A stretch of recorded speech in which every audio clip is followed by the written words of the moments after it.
Greetings, Lore Masters. Tonight, our chronicle covers the brutal, unforgiving, yet strangely beautiful landscape of Skyrim played on legendary difficulty. We aren't just walking through the province this time, we're surviving it, inch by bloody inch. Imagine the biting cold of the Pale not just as a visual effect, but as a reminder that the world itself wants you dead. Every bandit is a warlord, every wolf a beast of legend, and every misstep a swift ticket back to the loading screen. Let's be honest, you probably wouldn't survive a trip to Bleak Falls Barrow on this setting without treating the game mechanics like a desperate puzzle. So, before you get comfortable, take a moment to like the video and subscribe, but only if you genuinely enjoy what I do here. Also, why not drop a comment below telling me where you're listening from and what time it is in your corner of the world. I love seeing how far these stories travel. Now, dim the lights, maybe turn on a fan for that soft background hum, and let's ease into tonight's journey together. The Dragonborn wakes not as a hero of legend, but as a fragile vessel of flesh and blood, stripped of destiny's armour. On legendary difficulty, the air of Skyrim feels heavier, thicker with threat. The pine forests of Falkreath and the snowy drifts of Winterhold are no longer scenic vistas. They are hunting grounds where the Dragonborn is, unequivocally, the prey. In these early hours, survival is not about valour, it is about geometry and panic. A single arrow from a bandit outlaw can shatter health bars like glass, and the heavy swing of a two-handed iron warhammer doesn't just hurt, it executes.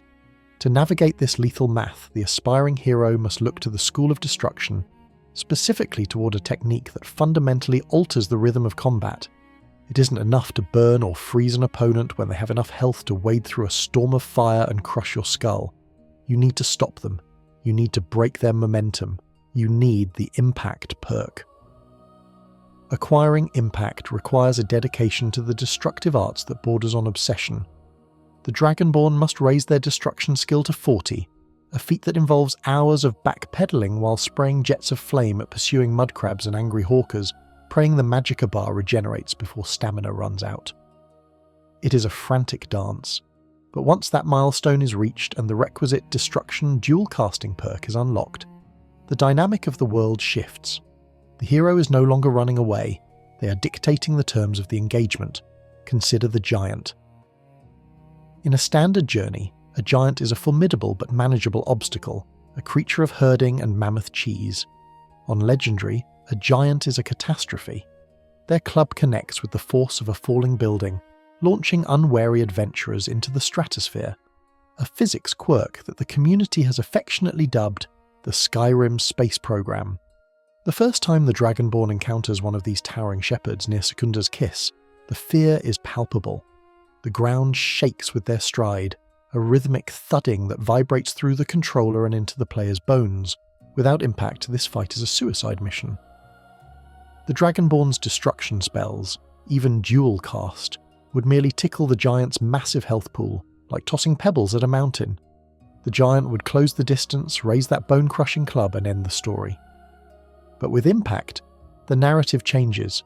The Dragonborn readies a firebolt in both hands. The air distorts with heat, the smell of sulphur cutting through the crisp mountain air. They release. The twin projectiles spiral around each other, slamming into the giant's chest with the force of a battering ram. And then, the miracle happens. The giant stumbles. It reels backward, grunting in pain and confusion, its attack animation violently interrupted. This is the power of Impact. It forces a stagger effect on almost any enemy in the game when a destruction spell is dual cast. For the next few minutes, the battle becomes a rhythmic loop, almost hypnotic in its repetition. Charge, cast, stagger, regenerate magicka, charge, cast, stagger.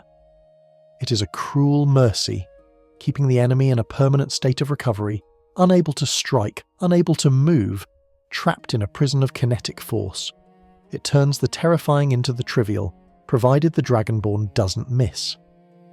This reliance on destruction magic aligns the Dragonborn with the darker, more volatile history of Tamrielic magicka. While the Nords of Skyrim generally view magic with suspicion, preferring the honest steel of a Skyforge battle-axe, the College of Winterhold stands as a lonely beacon for those who wish to harness the elements.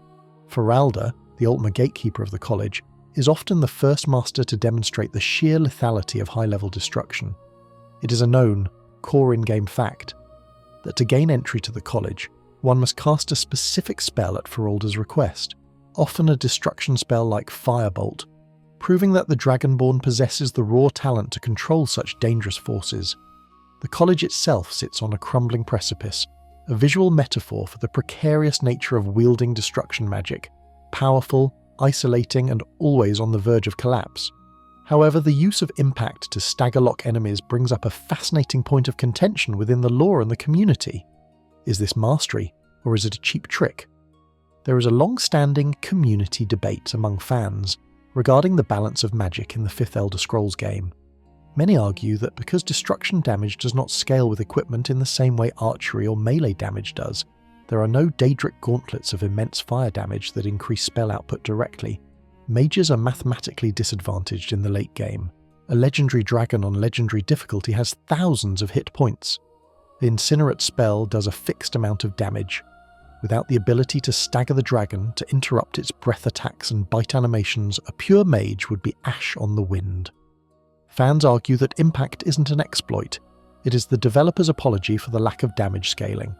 It is the only thing levelling the playing field against enemies who have become damage sponges. This tactic forces the Dragonborn to adopt a mindset similar to the battlemages of old.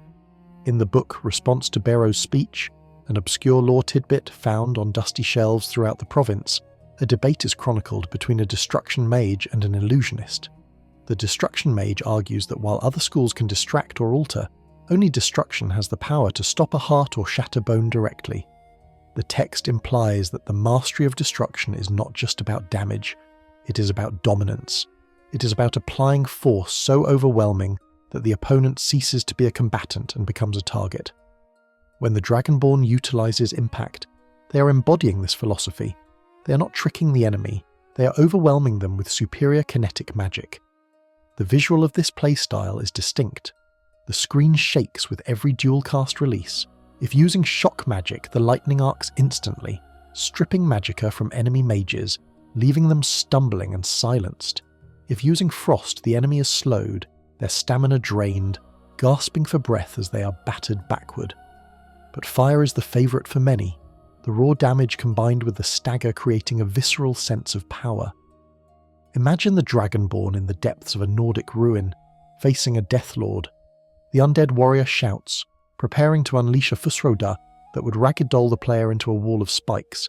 In that split second, the Dragonborn releases a dual-cast fireball. The explosion rocks the corridor, the Deathlord's shout is cut off in a choke of ash and ember, his ancient body thrown off balance. The threat is neutralized not by armor, but by timing. This reliance on impact fundamentally changes how the Dragonborn interacts with the world. You stop sneaking as much, you stop fearing the open roads, you become a turret of arcane energy, but it is a fragile power.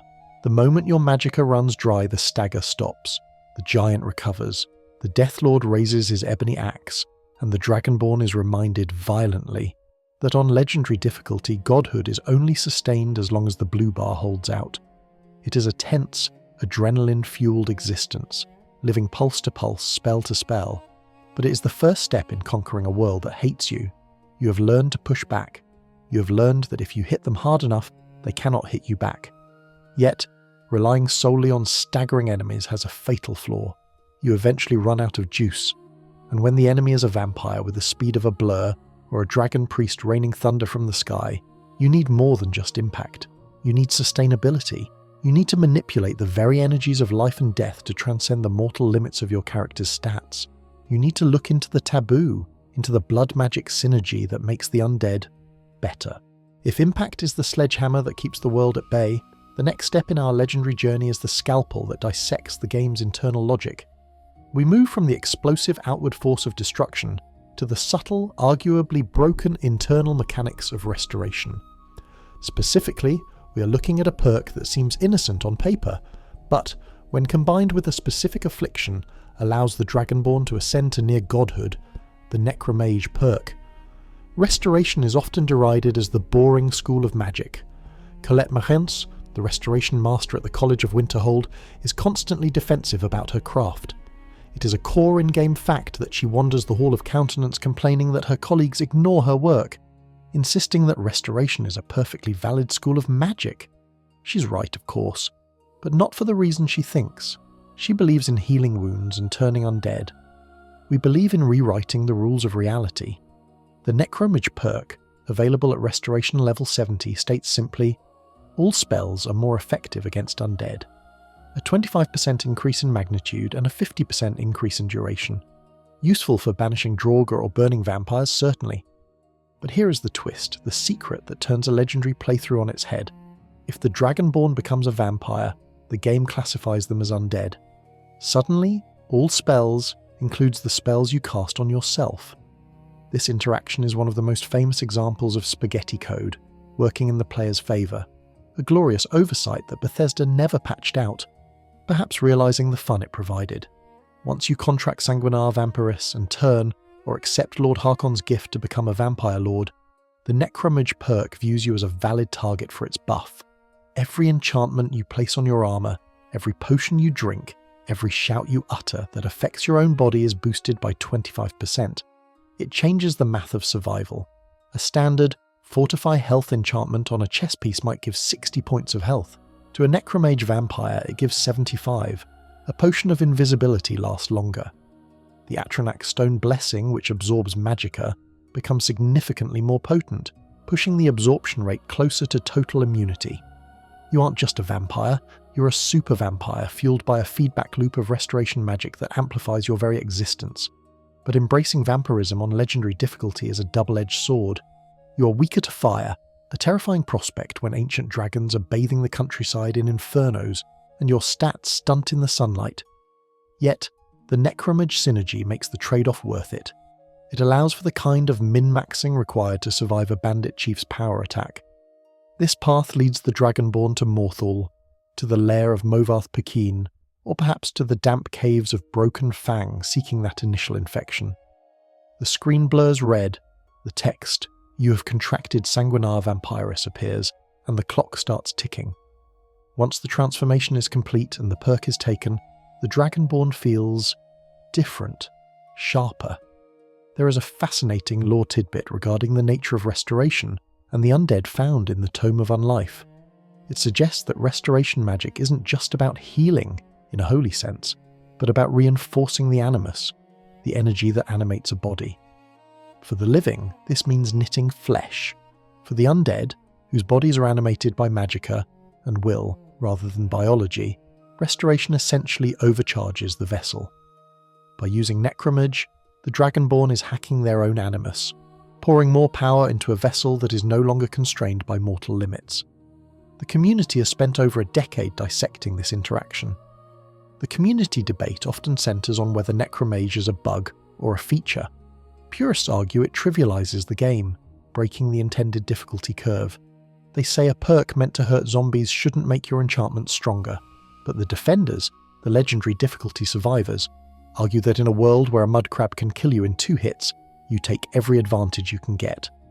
They point out that the developers fixed the Ogma Infinium glitch, but left Necromage alone in the special and anniversary editions. This silence from Bethesda is interpreted as a tacit nod of approval. Yes, you figured it out. Have fun. Imagine the Dragonborn standing on the peaks of the throat of the world. They are a creature of the night, skin pale as the snow around them.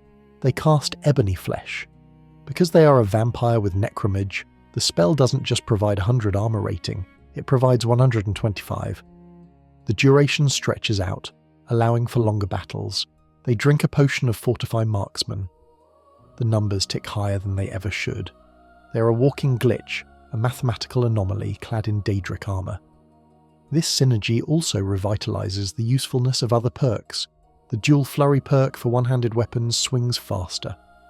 The Quick Shot perk for archers, which we will discuss later, becomes even more snappy if affected by buffs. It touches everything. It is the invisible backbone of a high-level build. However, playing as a Necromage vampire requires constant vigilance. The sun is your enemy. You become a creature of the shadows, moving only at night or sticking to the gloom of dungeons. You hear the sizzling sound when you step outdoors at noon, a constant reminder of your cursed nature. You rely on the Lady Stone or enchantments to offset the lack of regeneration in sunlight. It also changes how you view the restoration tree.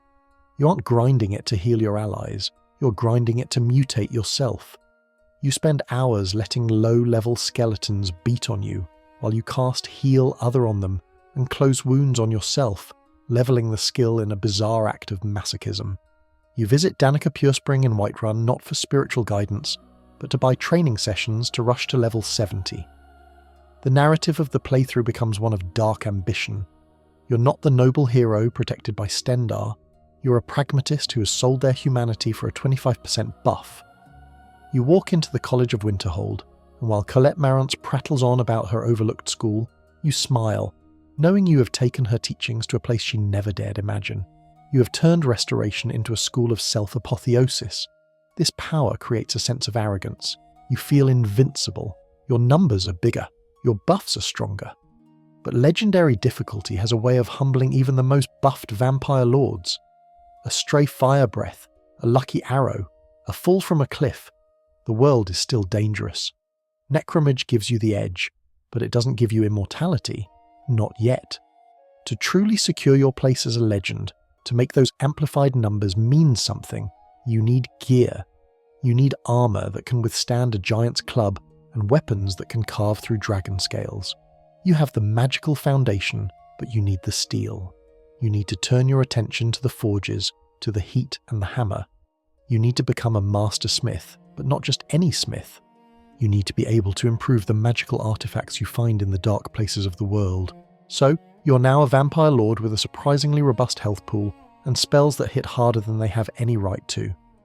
But here is the cold, hard reality of legendary difficulty. Your skin is still made of paper.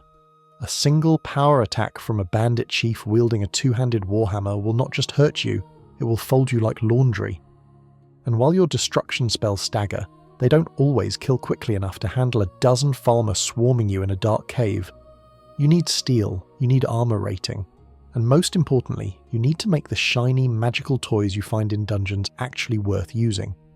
This brings us to the backbone of any serious survival run, the smithing tree, and specifically the pivotal level 60 perk, Arcane Blacksmith.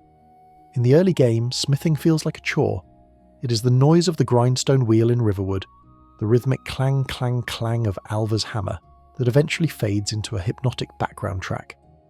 Many of us have spent literal in-game weeks standing in front of war maidens in Whiterun, buying iron ingots, crafting daggers, and selling them back to Adrian Avnici until our fingers cramped.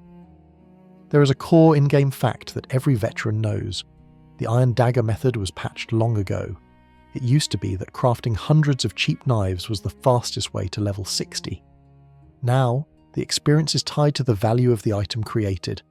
This means the modern Dragonborn is more likely found raiding Dwemer ruins, melting down bent scrap metal into ingots, and mass-producing dwarven bows. It's a heavier grind, requiring you to haul hundreds of pounds of solid metal out of Mzulft or Nchuan-Zel, moving at a snail's pace while your follower complains about being your pack mule. But you do it. You do it because without smithing, you are capped. You hit a ceiling where the loot you find stops getting better. Here is the tragedy of a non-smithing playthrough on Legendary. You complete a massive, sprawling questline. You descend into the bowels of a Nordic tomb, fight a dragon priest, and finally unlock the chest to find a glass sword with a paralysis enchantment. It looks beautiful. It glows with that sickly green energy. You equip it, rush to test it on a cave bear, and nothing. The bear mauls you. The sword's base damage is simply too low to cut through the bloated health pools of legendary enemies. The enchantment is nice, but the steel is weak.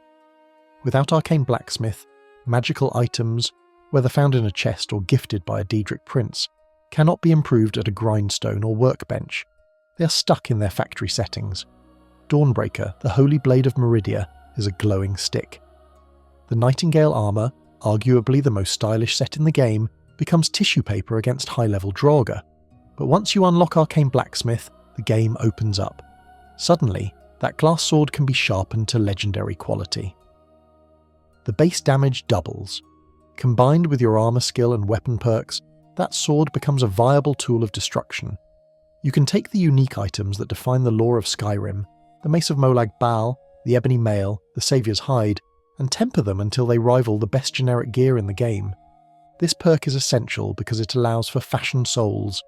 Without it, to survive Legendary, you would be forced to wear whatever random generic armour you could craft and enchant yourself.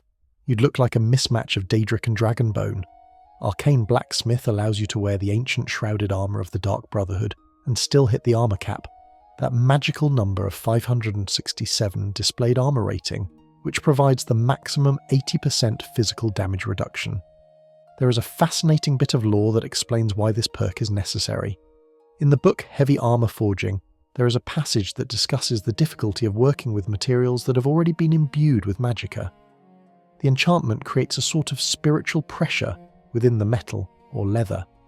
Attempting to heat and hammer an enchanted breastplate without the proper knowledge, without the arcane blacksmith technique, would shatter the enchantment or the item itself. The magic makes the material volatile. The perk represents the Dragonborn learning to navigate the flow of magic within the grain of the metal, sharpening the edge without disturbing the spell woven into it. It's not just hitting it with a hammer, it's metaphysical surgery. This brings us to a contentious point in the community. There is a massive community debate regarding the viability of unique items versus custom items. The min-maxers, the folks who use spreadsheets to plan their builds, will tell you that Arcane Blacksmith is a waste, because custom enchanted gear is always mathematically superior. They argue that a dragonbone sword you enchant yourself with chaos damage and absorb health will always outdamage Dawnbreaker or Chill Rend, and they are technically right. But the counter-argument, held by the lore lovers and the aesthetic purists, is that playing Skyrim with generic gear feels sterile. Using the actual artifacts of the gods anchors you in the world. Arcane Blacksmith is the bridge that allows roleplay to coexist with the brutal difficulty of legendary settings. It lets you wield Wuthrad as a companion without feeling like you're handicapping yourself. It lets you wear the Guildmaster's armour and actually survive a knife fight. Once you have this perk, your routine changes. You return to your home, perhaps Breeze Home, or the Manor in Solitude, and you empty your chests. You take out all those named weapons you were saving for a special occasion. You march to the forge, you drink a blacksmith's draft, you equip your smithing apron, and you get to work. The feeling of taking a weapon from fine to legendary is one of the most satisfying loops in the game. The damage number jumps, the value skyrockets. You feel the progression tangibly. You walk out of that smithy not just as a wizard or a warrior, but as an artisan of death. Now, you have the staggering spells to control the crowd. You have the vampiric physiology to boost your stats, and you have the tempered steel to penetrate the thick hides of elder dragons. You are a tank, you are a powerhouse. But there is a problem. Being a tank implies you are getting hit, and on legendary difficulty, even with the armor cap, getting hit is a losing strategy. The 80% damage reduction is great, but that remaining 20% from a legendary dragon's bite can still execute you. Sometimes, the best armor is not being seen at all. Sometimes you need to vanish. You need to control the battlefield without ever drawing a weapon. You need to make the enemies fight each other while you watch from the shadows laughing silently. But to do that effectively, you need to overcome the one weakness of magic: the noise. Spells in Skyrim are loud. A firebolt screams, an invisibility spell hums. To be a true ghost, you need to silence the arcane. You need to delve into the School of Illusion, deep enough to find the one perk that changes the rules of engagement entirely. We have built a Dragonborn who can take a hit and dish out stagger-locking fire. We have refined our gear to god-tier sharpness. But let's face the harsh truth of legendary difficulty. Even the best armour can't save you when 20 forsworn Briarhearts decide to synchronise their attacks. There comes a moment in every playthrough where the sheer volume of aggression directed at you becomes mathematically insurmountable. The solution: make sure that aggression is directed somewhere else. This brings us to the School of Illusion, the art of manipulating the mind rather than the body. Illusion is often dismissed by novice players because it doesn't deal direct damage. You can't frenzy a dragon to death, usually. But on Legendary, Illusion is the most powerful crowd control tool in the game. It allows you to turn a room full of enemies into a battle royale while you sit in the corner eating a sweet roll. However, there is a catch. Magic in Skyrim is noisy. Casting Invisibility makes a distinct shimmering hum. Casting Frenzy or Calm emits a sound that alerts enemies to your location. If you are sneaking through a bandit camp and try to cast Muffle to quiet your steps, the very act of casting the spell alerts the guy you're trying to avoid. It's a cruel irony. The fix lies at illusion level 50, the Quiet Casting perk. This perk is a game changer. Its description is simple. All spells you cast from any school of magic are silent to others. Read that again. Any school of magic. It doesn't just silence your illusion spells, it silences your shouts, it silences your destruction runes, it silences your healing spells. With Quiet Casting, the Dragonborn becomes a poltergeist. You can crouch in the shadows of a Falmer hive, creatures that hunt exclusively by sound, and cast mayhem. Suddenly, the entire cavern erupts into chaos. Chorus turn on their masters, Falmer slaughter each other, and you? You are a ghost, utterly undetectable because the source of the magic made no sound. The synergy with shouts is particularly hilarious and broken. Normally, shouting throw voice, or unrelenting force, is, by definition, loud. It's a shout. But with Quiet Casting, you can whisper a shout.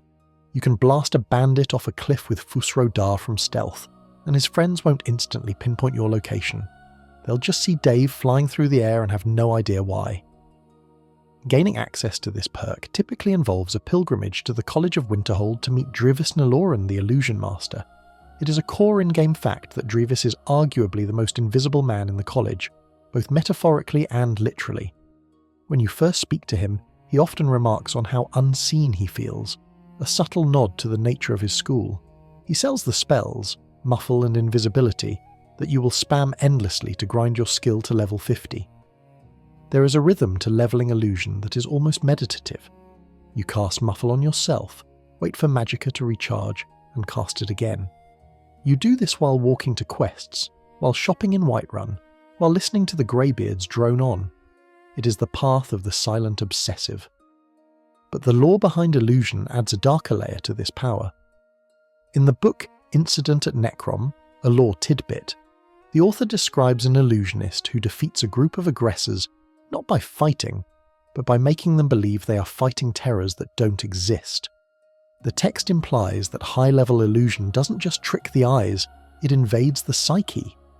It suggests that Quiet Casting isn't just about suppressing sound waves, it's about projecting your will so subtly that the victim's mind doesn't register the intrusion until it's too late.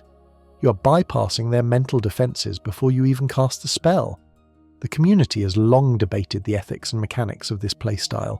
The community debate often revolves around the pacifist run. Is it truly a pacifist run if you cast Fury on a bandit and watch his brother kill him? You didn't strike the killing blow, but you pulled the strings. On legendary difficulty, this debate becomes moot. Survival trumps morality. When you are facing a Draugr Death Overlord who can one-shot you, forcing his minions to attack him isn't dirty fighting, it's tactical genius. The most potent application of Quiet Casting is the Invisible Bomber archetype. You sneak into a room, you place a fire rune under the feet of a sleeping boss, you back away, you cast another rune, the first one explodes. Because of Quiet Casting, the explosion alerts them, but the casting didn't reveal your position. They run around searching for you, stepping on the second rune. You are nowhere to be found. It turns Skyrim into a game of sadistic trap setting. Furthermore, Quiet Casting is the best friend of the Vampire Lord we discussed earlier. Vampires get a bonus to illusion spells. Combine that with Quiet Casting, and you can calm high-level enemies that would normally resist your influence. You can walk through a dungeon, cast Pacify on everyone, loot the chest at the end, and walk out without drawing a weapon. It is the ultimate expression of power, the refusal to engage. However, there is a limit. Dragons are immune to most illusion effects. You can't tell a dragon to calm down. You can't trick it into fighting a giant, unless you lure them together physically. So, while Quiet Casting solves the problem of crowds and dungeons, it leaves you exposed against the apex predators of the sky. And even in dungeons, things go wrong. You run out of Magicka, a spell gets resisted. You accidentally bump into an enemy, breaking your stealth. When the veil drops and the enemies turn their red eyes toward you, the time for tricks is over. The time for crowd control is gone. In those panic-inducing moments, or perhaps to prevent them entirely, you need a way to remove a threat instantly. Not slowly, not over time, but in a single frame of animation. You need to leverage the fact that you are unseen to deliver a blow so devastating that the game's math struggles to calculate it. You need to put aside the spells and pick up a dagger. You need to look at the sneak tree and the perk that defines the assassin archetype. We have established the art of the ghost. You're invisible, you're silent, and you can manipulate the battlefield with the flick of a wrist. But eventually the pacifism must end. The quiet casting illusionist is a puppet master, but sometimes the strings need to be cut. Sometimes you need to remove a threat from the board not by distraction but by deletion. On legendary difficulty, where a standard bandit chief has the constitution of a brick wall, chipping away at their health bar with standard attacks is a death sentence. You need burst damage. You need numbers so high they break the interface. You need the Assassin's Blade perk. Located deep in the sneak constellation, requiring a skill level of 70, this perk is the holy grail for the close quarters killer. Its text is unassuming. Sneak attacks with daggers now do 15x damage. At a glance, the jump from the standard 6x one-handed sneak attack, granted by the backstab perk, to 15x seems generous. But when you apply the multipliers available in the game, it becomes catastrophic. Here is the math of murder. You take that 15x base multiplier, you acquire the Shrouded Gloves, or the Ancient Shrouded Gloves, from the Dark Brotherhood, which double sneak attack damage with one-handed weapons. Now you are hitting for 30x damage. If you are an orc using Berserker Rage, that doubles again to 60x.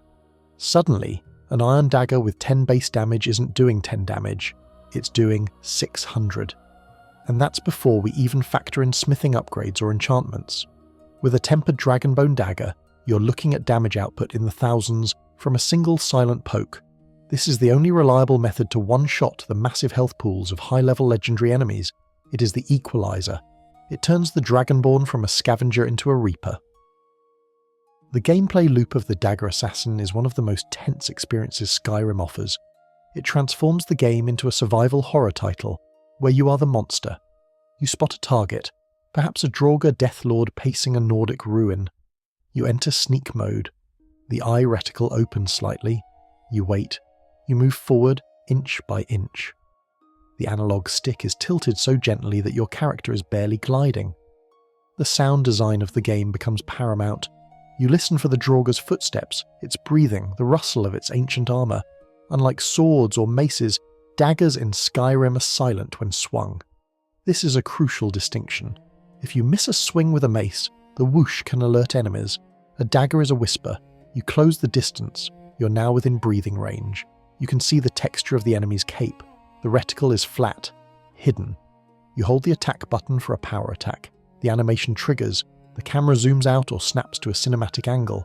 The Dragonborn grabs the enemy, the blade flashes, and the throat is slit. The enemy crumples silently. No shout, no alarm, just a body hitting the floor. It is visceral, brutal, and incredibly satisfying. Gaining access to this power almost always necessitates a relationship with the Dark Brotherhood. It is a core in-game fact that to get the most out of this playstyle, you must visit the Aretino residence in Windhelm, kill Grelad the Kind, and sleep in a bed to trigger the abduction by Astrid. The shrouded gloves she offers, or that you pick up in the Sanctuary, are non-negotiable for a legendary run. They are the only item in the game that provides that generic double sneak attack damage passive. Without them, you are leaving 50% of your potential damage on the table. But the lore of the dagger goes deeper than just game mechanics. There is a reason this weapon is favoured by the assassins of Tamriel. In the skill book The Night Mother's Truth, an obscure lore tidbit, the text implies that the use of a short blade is an act of intimacy and scorn.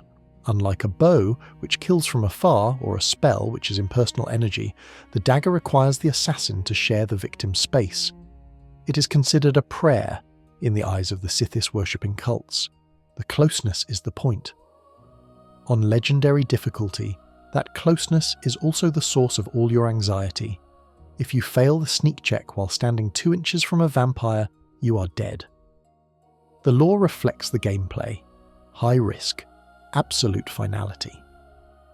This playstyle also brings us to a significant community debate: the dagger versus the bow. The stealth archer is a meme for a reason. It is safe, effective, and easy. You can kill from 100 yards away. If you miss, you can run. Dagger enthusiasts, however, argue that the archer is a coward's build. They argue that the dagger offers higher damage potential, 30x versus the bow's max of 3x, or slightly higher with specific gear, and more importantly, a higher skill ceiling. The debate rages on forums to this day. Is the purest assassin the one who never gets near the target, or the one who can breathe down their neck without being felt? On Legendary, the dagger usually wins out for one simple reason: scalability. Arrows often fail to one-shot the highest tier enemies, turning the room hostile. A 30x dagger power attack rarely fails to kill anything short of a dragon or a boss like Karstag. There is also the aesthetic of the weapon itself.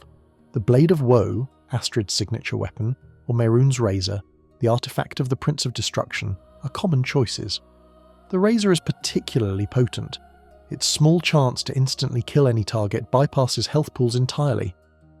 While reliable damage is better, the occasional God proc where the Razor executes a full health ancient dragon is a moment of pure gaming bliss. However, the Assassin's Blade has a nemesis: the dragon. You cannot sneak attack a dragon while it is flying, and sneaking up on a landed dragon is difficult as their detection radius is massive. When a dragon spots you, your 15x multiplier vanishes. You're left standing in a field holding a tiny knife against a fire-breathing reptile. It is in these moments that the limitations of the glass cannon build become terrifyingly clear. Furthermore, this perk encourages a solitary existence. Followers are a liability. Lydia in her clanking steel armor will ruin your approach every time. You become a loner, leaving your companions at the door of the dungeon, telling them to wait here while you clear the place alone. It reinforces the isolation of the legendary journey. You are not a leader of men, you are a shadow in the dark. But even with 30x damage, there is a ceiling. The game has a hard cap on how much damage a weapon can do based on your smithing and one-handed skill. Eventually you might want more. You might want to break the game entirely.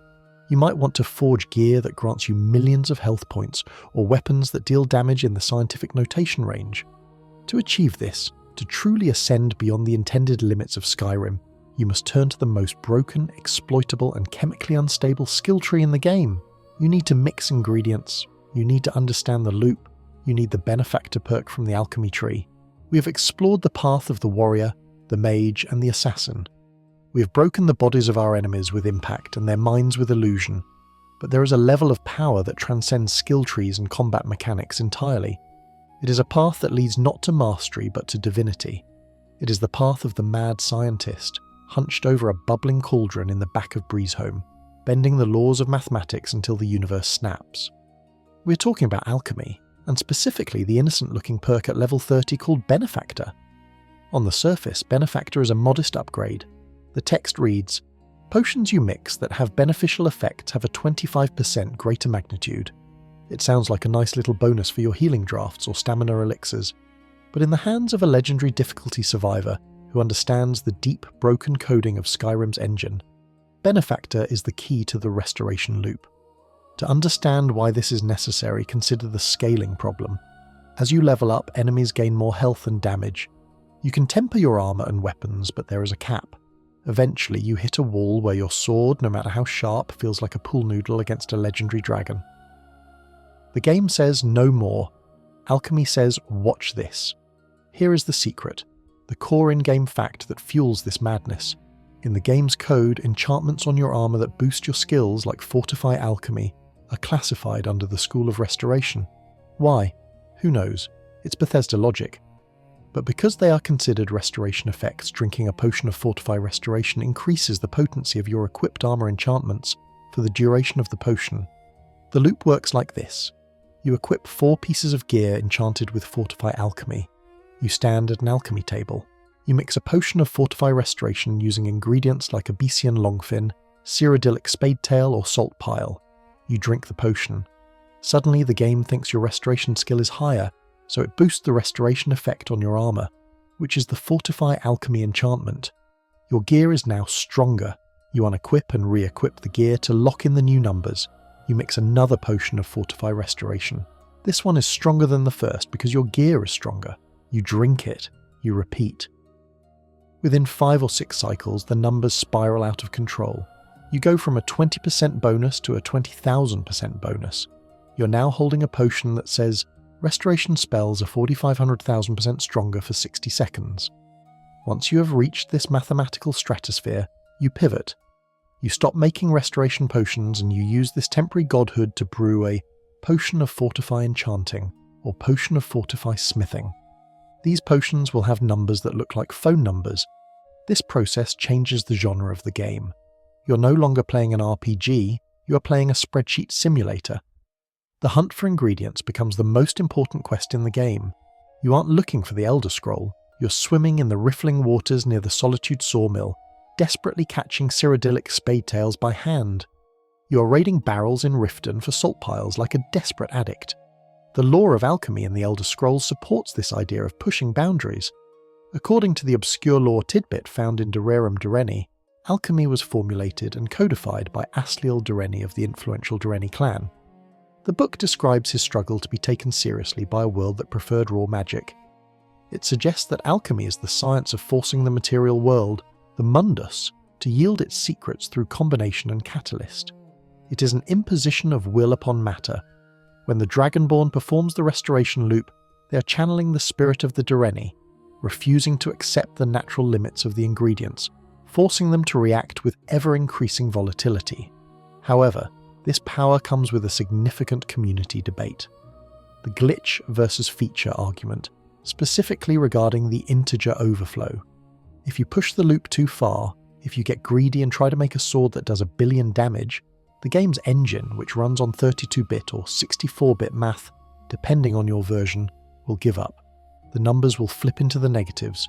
You might craft a bow that heals enemies instead of hurting them, or a piece of armor that instantly kills you when you put it on because it grants negative health. Fans debate whether this is the gods of Skyrim, the developers, punishing hubris. It is the Tower of Babel moment. You tried to climb too high, and the universe broke. But when done correctly, stopping just before the crash, Benefactor allows you to survive anything. You can craft a potion of Fortify Health that adds 5,000 hit points. Suddenly, you can stand in front of that ancient dragon and let it chew on you while you laugh. You can craft a potion of Fortify Destruction that makes your base flame spell hit like a tactical nuke. This perk fundamentally alters the economy of the game as well. With Benefactor and High Alchemy, you can craft potions worth thousands of septims using simple wheat and giant's toe. You walk into a shop, buy their entire inventory of soul gems and spell tomes, and pay for it with a single, murky vial of Fortify Health that no NPC could ever actually afford. You become the single driving force of Skyrim's GDP.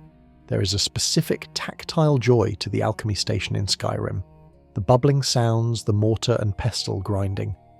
On a legendary run, this station becomes your sanctuary. It is the only place where you are in total control. Out there, in the snow, everything is random. A saber cat could jump you, a dragon could spawn, but here, at the table, it is just you and the math. Benefactor is the variable that makes the equation work in your favour. The visual result of this loop is often hilarious.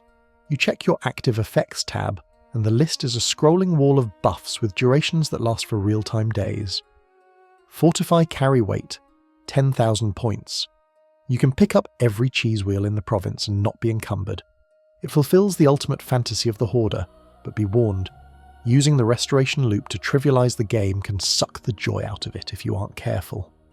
If you make a sword that one-shots everything, the tension we spoke about earlier, the fear of the giant, the stealth of the assassin, evaporates. Many players use Benefactor on Legendary not to become invincible, but just to become viable. They use it to boost their damage just enough so that enemies aren't sponges, but still pose a threat. It is a delicate balance. Once you have these god potions, specifically the Potion of Fortify Enchanting, bottled and ready in your inventory, you are holding liquid potential. But a potion is temporary. It lasts 30 seconds, maybe 60. To make this power permanent, to etch it into the very fabric of your reality, you need to take that liquid magic and pour it into a soul gem. You need to go to the enchanter's table. You need to look at the final skill in the mage's triumvirate. You need the ability to weave 2 distinct spells into a single item, maximizing the efficiency of your gear slots. You need the pinnacle of the enchanting tree. extra effect. We have brewed the potions. We have tempered the steel. Now we stand before the Arcane Enchanter, that skull-adorned table that hums with the trapped souls of 1,000 mudcrabs and bandits. We are about to perform the final ritual in the crafting triumvirate. We are about to unlock the perk that fundamentally breaks the laws of scarcity in Skyrim. Extra effect. Reaching level 100 in Enchanting is frankly a spiritual journey through boredom. It is a core in-game fact that the most efficient path to this summit involves crafting hundreds of gold rings or iron daggers, then enchanting them with the Banish Daedra or Paralyze effect. These enchantments yield the highest value and thus the most experience. You become a factory line of magical jewellery, flooding the markets of Whiterun until Belethor begs you to stop selling him rings he can't afford. But the reward at the end of this monotony is the single most powerful passive ability in the game. Extra effect allows you to place 2 enchantments on the same item. On legendary difficulty, this isn't a luxury. It is a requirement for slot efficiency. You have limited equipment slots: head, body, hands, feet, ring, and necklace. If you can only place one effect on each, you're forced to choose between survival and damage. Do you want to resist fire so the dragon doesn't cook you? Or do you want to swing your sword harder? On legendary, the answer is yes, you need both. With extra effect, your chess piece becomes a bastion of defense. Fortify health to stop one-shots, and fortify healing rate to recover in cover. Your boots carry fortify one-handed and resist fire. Your ring becomes a battery of fortify destruction and fortify magicka regeneration. You're effectively wearing 2 suits of armour at once. This perk is where the God mode build truly coalesces. By combining this with the alchemy loop we just discussed, you can enchant a set of gear that reduces the casting cost of destruction and restoration spells by 25% per piece. With 4 pieces, head, chest, ring, necklace, you hit 100% cost reduction.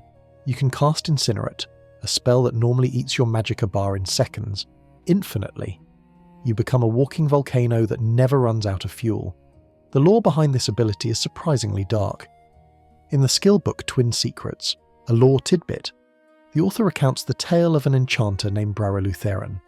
He spent years trying to weave 2 enchantments into a single staff, failing constantly as the magics rejected each other.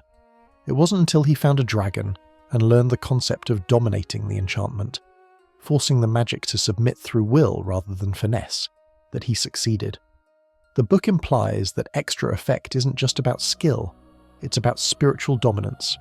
The Dragonborn is forcing 2 opposing forces to coexist within a single gem. This leads to the great community debate regarding elemental synergy, specifically surrounding the chaos damage enchantment found on Solstheim. This unique enchantment deals a 50% chance of fire, frost, and shock damage simultaneously. When you pair chaos damage with a specific element, say frost damage, on a Stalrim weapon, which boosts frost effects, the math gets weird. The game applies the bonuses in a way that multiplies the chaos damage exponentially.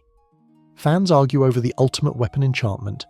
Is it chaos, absorb health for immortality, or chaos, plus paralyze for crowd control?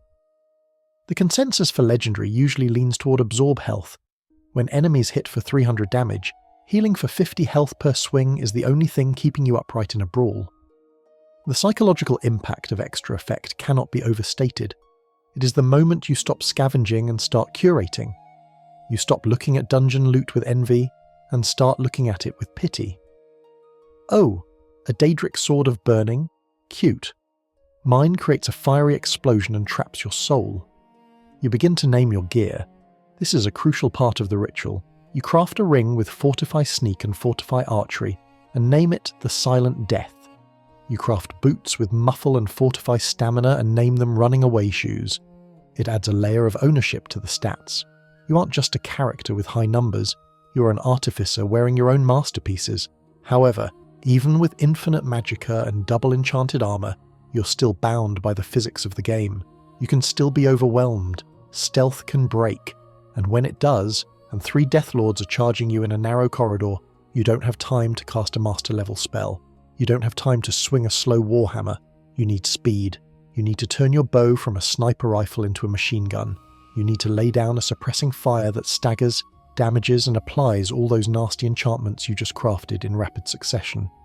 You need to look at the archery tree, specifically at a perk that redefines the draw speed of the bow.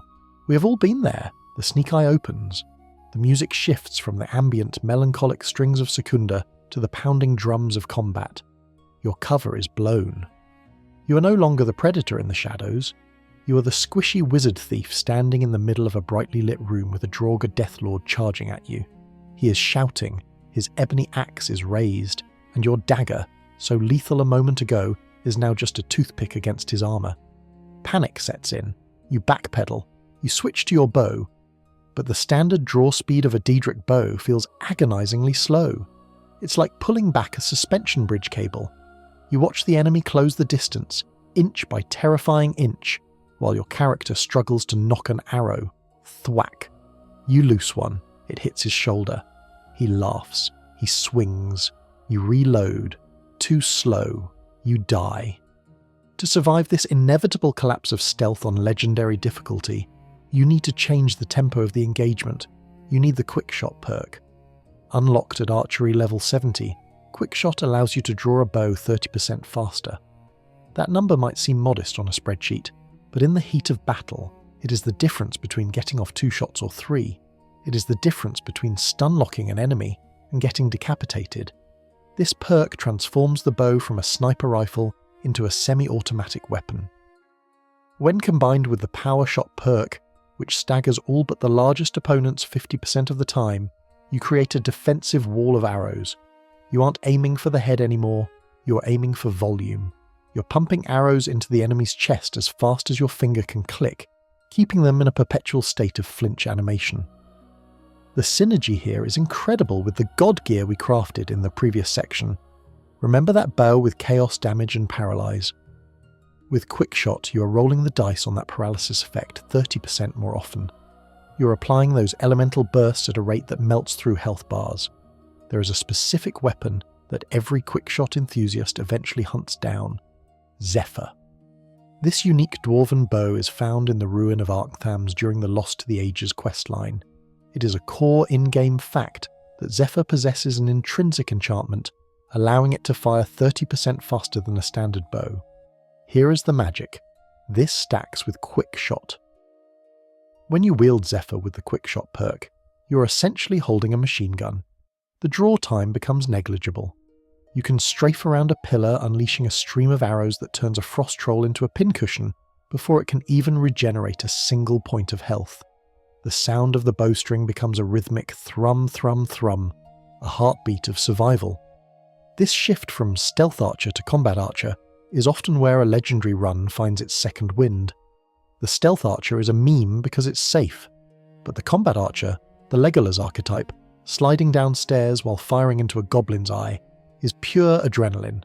It relies on spacing, timing, and the frantic management of stamina. The lore behind archery in Tamriel often touches on this duality between the hunter and the warrior. In the skill book Vernacus and Borlore, an obscure lore tidbit, a Daedra challenges a mortal archer to a contest. The Daedra assumes that power and magic will win, but the mortal wins through speed and precision, shooting the target before the Daedra can even ready his spell. The text serves as a parable for the legendary player. Magic is powerful, and two-handed axes are strong, but speed kills. If you can put an arrow in the knee, and then the chest, and then the throat before the wizard finishes his incantation, you win. This brings us to a fierce community debate: the crossbow versus the bow. With the Dawnguard DLC, crossbows were introduced as powerhouse weapons with built-in 50% armor penetration. They hit like trucks, but they are slow, painfully slow to reload. Fans argue endlessly about which is superior on Legendary. The Team Crossbow camp argues that the armor penetration is vital against high-level bandit chiefs. The Team Bow camp argues that Quickshot makes the bow superior because missing a shot with a crossbow leaves you vulnerable for 2 full seconds while you crank the reload mechanism. With a bow and Quickshot, a miss is instantly corrected by another arrow. For the survivalist, the bow usually wins because of mobility. You move slower with a drawn crossbow, you are a turret. With a bow and the Ranger perk, which lets you move at full speed with a drawn bow, you're a skirmisher. You are dancing. Imagine fighting a dragon priest on a high snowy peak. He is floating, casting thunderbolts. You cannot hide. There is no cover. You draw your bow. Quick shot allows you to weave shots in between his blasts. You hit him, he staggers. You hit him again. You're interrupting his flow, forcing him to play by your rhythm. It is a duel of reflexes, but arrows run out, and sometimes you find yourself in a corridor so narrow or against enemies so fast, like the vampiric gargoyles, that you cannot kite them. You cannot backpedal fast enough. They are in your face. Their breath is on your helmet. The bow is useless at point-blank range. The animation takes too long and you can't block. In these desperate moments, when the distance is closed and the enemy is winding up a power attack that will send you back to the main menu, you need to abandon the offensive. You need to stop the unstoppable force. You need to pull out a piece of metal and become an immovable object. You need to look at the block tree and the most hilarious physics-defying perk in the entire game. The enemy is now within arm's reach. The smell of rancid fur and unwashed leather fills the air.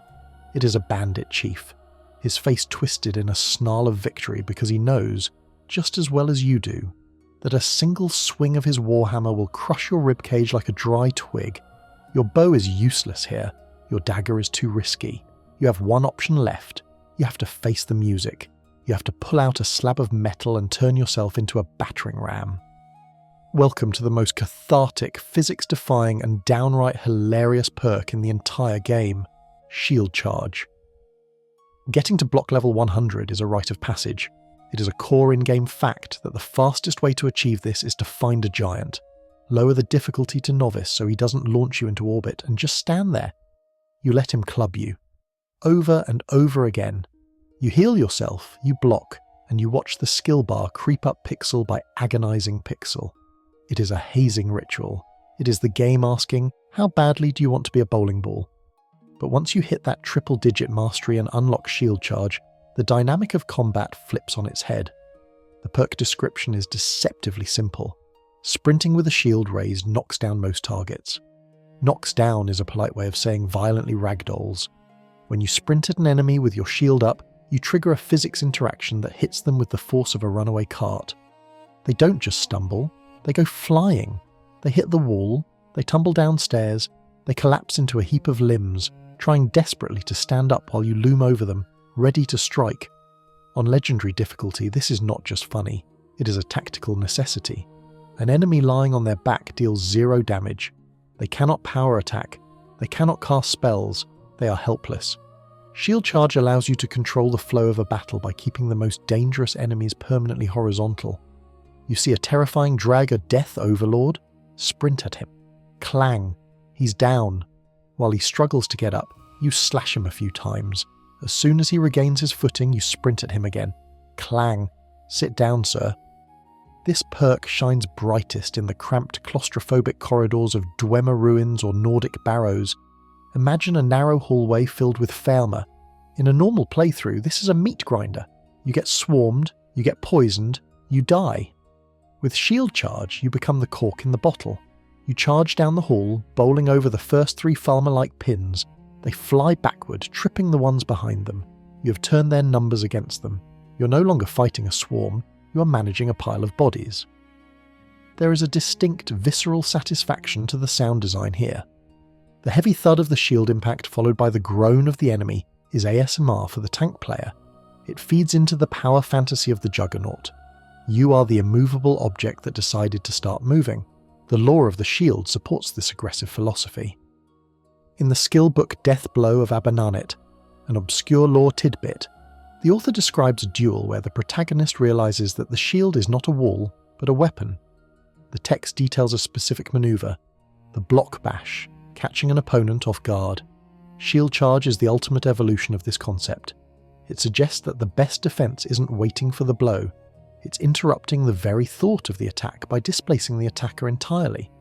It treats the shield not as a barrier, but as an extension of the warrior's momentum. However, the implementation of this perk leads to a significant community debate. The infinite stun versus the game engine limitation. Some players argue that Shield Charge makes the game too easy, even on Legendary. If you can knock down almost anything, including Vampire Lords and high-level Dremora, where is the challenge? It becomes a loop of charge, stab, charge, stab. But the counter-argument is that on Legendary the margins for error are so slim that this cheese is justified. Furthermore, the physics engine can be unpredictable. Sometimes you charge an enemy and you bounce off. Sometimes they slide through the floor, or in the case of the massive Charis Reapers, the knockdown might just be a slight wobble. It isn't a guaranteed win button. It's a tool that requires spacing and stamina management. If you run out of stamina mid-charge, your shield drops, and you just sprinted face first into a sword. The visual comedy of this perk also cannot be overstated. Sending a fully armoured bandit chief tumbling off the bridge at Valtheim Towers is a moment of pure slapstick gold. Watching a haughty Thalmor Justicia get launched into a river interrupts their monologue about elven supremacy in the best way possible. To maximise this playstyle, many legendary players gravitate toward a specific artifact, Spellbreaker. This Dwemer shield, obtained from Periite's quest, creates a ward that blocks magic when raised. Combine this with shield charge, and you are a terrifying anti-mage missile. You see a pyromancer casting a fireball, you raise Spellbreaker to absorb the blast, sprint through the flames, and bowl them over. It is the ultimate answer to the glass cannon mage archetype. You shatter their glass. This perk also encourages a specific type of movement. You stop walking, you stop running, you only sprint block. You traverse the map in short, aggressive bursts. You enter rooms like a SWAT team, slamming doors open with your shield, metaphorically, though it feels like you should. You are aggressive. You are dominant. But there are things you cannot bowl over. Dragons, mammoths, the massive dwarven centurions, usually. And while Spellbreaker handles magic, what happens when your stamina runs dry? Or when you're facing an enemy that drains your resources simply by existing? Like the shock-wielding dragon priests whose lightning streams strip your magicka and stamina simultaneously. A shield is physical. It blocks arrows and hammers, but raw, concentrated magicka, the kind that bypasses armor rating entirely, is the bane of any tank. You can block a fireball, but can you block the very concept of magic entering your body? To become truly unstoppable, to walk through a storm of ice and lightning without flinching, you need to stop relying on gear to block magic. You need to become a void. You need to absorb it. You need to look at the Alteration tree, and a perk that fundamentally changes your relationship with enemy spellcasters. The shield is a marvellous tool, a slab of safety in a world of sharp edges, but as any veteran of the Frozen North knows, you cannot block a thunderbolt with a piece of steel. Not really. You can deflect the worst of it with Spellbreaker, yes, but what happens when the attack isn't coming from the front? What happens when you're surrounded by the swirling chaotic storm of a dragon priest like Crosis or Volsung? On Legendary difficulty, magic doesn't just hurt, it deletes. An ice spike from a high-level necromancer carries enough kinetic and magical force to shatter your health bar instantly. A stream of lightning doesn't just damage you, it drains your magicka, leaving you unable to heal, unable to cast, helpless. The physical tank we built in the last section is useless against the raw, piercing wrath of the elements. To survive the magical artillery of the late game, you must transcend the concept of blocking. You must stop trying to deflect the energy and start feeding on it. You need to delve into the school of Alteration, specifically to its zenith. You need the Atronach perk. Alteration is the school of reality manipulation.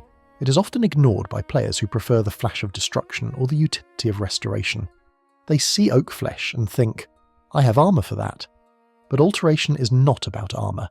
It is about convincing the universe that you are harder than diamond. And at level 100 with the Atronach perk, you convince the universe that magic simply belongs to you. The perk reads, absorb 30% of the magicka of any spells that hit you. By itself, 30% is a gamble.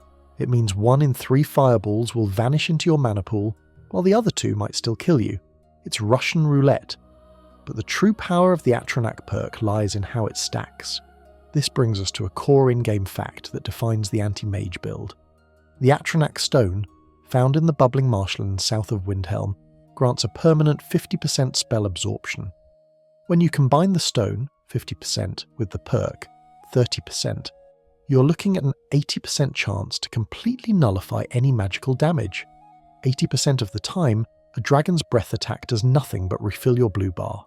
80% of the time, a vampire's life drain hits a void, and if you're playing as our previously mentioned Necromage vampire, The math gets even silliest. The buffs are amplified. You can, with the right gear, perhaps the robes of Mirak, reach 100% spell absorption. Achieving 100% spell absorption changes the genre of the game again. You're no longer playing a fantasy RPG, you're playing as a cosmic horror. You can stand in the middle of a trap-filled corridor, letting fire jets and lightning runes explode in your face and your health bar won't move. Your magicka bar, however, will strobe wildly, constantly refilling as you eat the energy intended to destroy you. The leveling process to reach Alteration 100 is a story in itself. It usually involves the telekinesis fast travel exploit, picking up a cabbage with a telekinesis spell, holding the trigger, and fast travelling across the map. The game calculates the elapsed hours as if you had been casting the spell the entire time, skyrocketing your skill from 15 to 100 in a single loading screen. It is a moment of metagaming that feels like breaking the Matrix, fitting for a school of magic dedicated to altering reality. But the lore of the Atronach is deeper than just game mechanics. In the book The Firmament, an obscure lore tidbit found in arcane libraries, the Atronach or Golem constellation is described not as a creator, but as a finisher. It is associated with the emptying of magicka. Those born under this sign are natural sorcerers but cannot generate their own magicka. They must take it. This aligns with the concept of the void in Elder Scrolls cosmology. The idea that Sithis, the representation of emptiness, is not evil, but simply the absence of something. When the Dragonborn adopts the Atronach mantle, they are becoming a walking void. They are not resisting the fire, they are uncreating it upon contact. This immense power, however, comes with a famous drawback that sparks a constant community debate: the summoning glitch. In Skyrim's code, when you cast a Conjuration spell to summon a Dremor, a Lord, or an Atronach, the game treats the spell as being cast on you. If you have high spell absorption, there is a very real chance that you will absorb your own summon. You cast the spell, you lose the magicka, the absorption sound plays, that distinct whop noise, and nothing happens. You just ate your own demon. For years, players have debated whether this is a bug or a feature. The bug camp screams that it makes hybrid mage builds unplayable without mods to fix it. Why should being immune to enemy magic stop me from calling my friends? The feature camp argues it makes perfect lore sense. You are a black hole for magic. You cannot pick and choose what you absorb. If you open a portal to oblivion near your skin, your Atronach nature sucks the energy dry before the creature can materialize. It forces a choice. Do you want to be immune to dragons, or do you want to have allies? On legendary difficulty, most choose the immunity. Allies die. The Dragonborn must survive. The feeling of walking into Skuldafn, the final dungeon before Sovngarde, with this perk is intoxicating.